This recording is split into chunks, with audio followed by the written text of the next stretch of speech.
નમસ્કાર મિત્રો, હસમુખ ભટિયા યુટ્યુબ ચેનલની અંદર દરેક લોકોનું સ્વાગત છે, વેલકમ છે।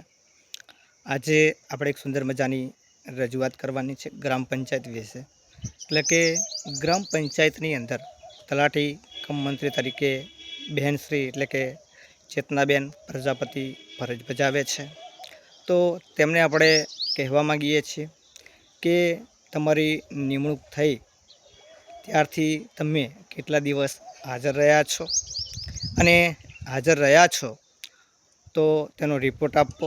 અને બીજું કે તમે ગ્રામ પંચાયતની અંદર નોટિસ લગાવો કે હું આ વારથી આ વાર સુધી ગ્રામ પંચાયતની અંદર હાજર હોઉં છું, અને મારા પાસે આટલા ગામનો ચાર્જ છે, અને કેટલા વાગે હાજર થવાનું છે, કેટલા વાગે જવાનું હોય છે, અને કયા કયા કામો તલાટીના અંડરમાં આવતા હોય છે।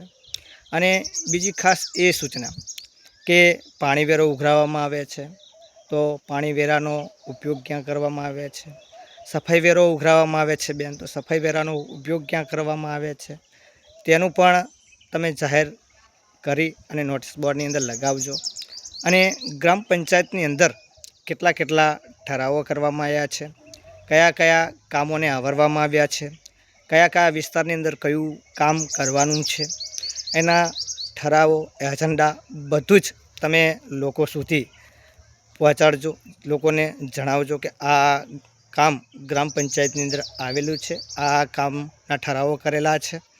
અને તમે જ્યારથી હાજર થયા ત્યારથી કયા કયા દિવસે આવો છો, કયા વારે આવો છો, અને કયા કયા દિવસે તાલુકાની અંદર હાજરી આપવાની હોય છે।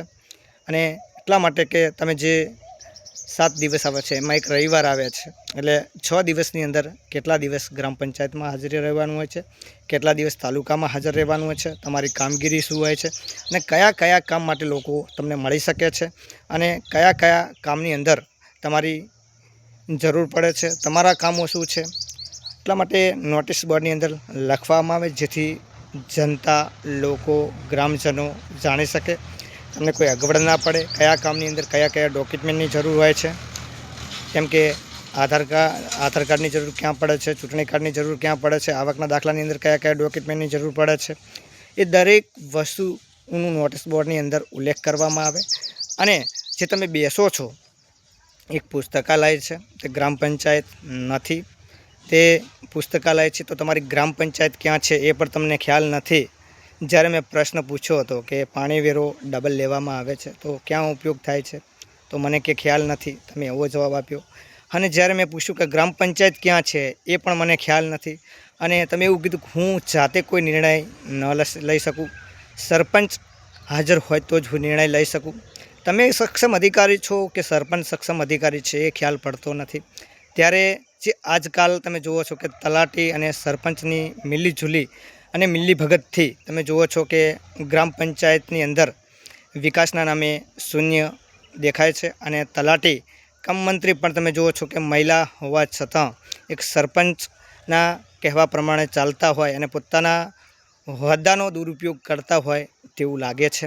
એટલે લોકોને જાગૃત થવાની જરૂર છે, બેનને પ્રશ્ન કરવાની જરૂર છે, કયા કયા ઠરાવો કર્યા છે, કઈ કઈ જગ્યાએ વિકાસ થયો છે, કઈ કઈ જગ્યાએ કયા કામો કરવામાં આવ્યા છે, એની માહિતી આપણે ટૂંક સમયમાં માગવાના છીએ।